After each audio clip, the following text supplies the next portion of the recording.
Rolling. Hi, hello Resty. Happy 20 years as an astrologer. I think it's more than 20 years actually.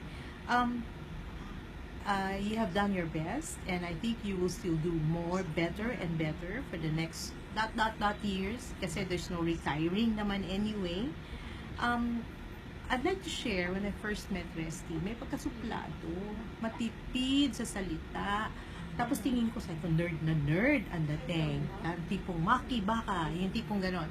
But as you get to know him, makita mo yung warmness, saka napaka-sincere na tao at napaka-humble. He would introduce himself as Resty, the student, not an astrologer, pero kasi ang paniwala niya na laging dapat nag-aaral for the betterment. Yan ang professionalism, Resty. Now, when I first asked him to guest in my program, sabi ko, napakatipid magsalita.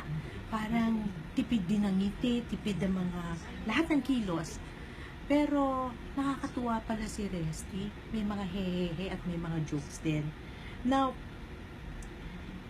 Resty, he has a way of focusing on what is important in life, not the trivial or the non-essential issues. Again, Resty, I am honored to have met you. Happy 20 years anniversary.